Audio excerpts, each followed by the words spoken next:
शुभ सकाळचा 65वा mini blog. आणि आज होती जत्रा वेताळाची. जरा गावातल्या घरी गेलो होतो, काम होतं ना आप्पांकडं. तिथून आलो तर जेवलो आणि मामा आला होता आमंत्रण करायला. उद्या साखरपुडा आहे मावशीचा. मामा गेलो, जरा बसलो आणि नंतर मंदिरात गेलो पाया पडायला.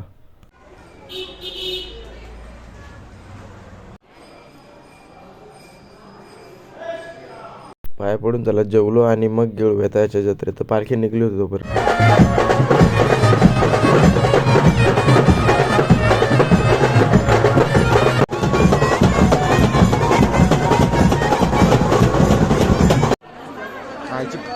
सन्मान्य आंदाडे साहेब यांना विनंती करतो आणि गोडे साहेब यांना विनंती. आमच्या शापूरचा जागृत देवस्थान वेताळेश्वर बा. आणि पहिल्या दिवशी मरणाची गर्दी होती.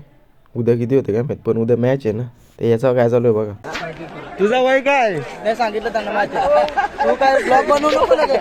हे बघा आता माझं 22 वय आहे आणि काय हे नको काय ब्लॉग बनवू. काय वाटतं तुला घ्यावं आमच्या बारीक पोराला? मी सांगतो नाही काहीतरी रे बारीक आमचा दादा सांगतो ना तुला काहीतरी खेळायला रे त्याला अहो त्या आमचा बारीक कायचून आहे ना एक काहीतरी रिकामा नाही नाही माझं नाही अजून झालं पार्टी देणार रे बाबा.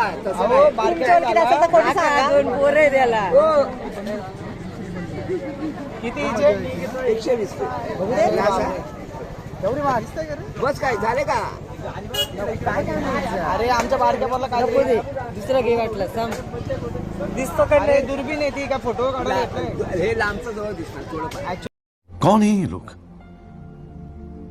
कहां से आते हैं? ना ते लहान मुलांसाठीच आहे. काय ओजी नाहीये का तुम्ही एवढे मनोरंजन ना ते पोरांचं समाधान होण्यासाठी. अरे ते पोरांचं समाधान होण्यासाठी नको माहिती आमच्या टायचूनला भाई काय विषय मला समजला नाही. बघा तुम्हाला समजतं काय, नवीनच दिसतंय काहीतरी. मागची गाडी टाकली त्याने आतमध्ये. त्याचा प्लॅन फेल गेला, काही वाढलीच नाही. चला टाटा बाय बाय.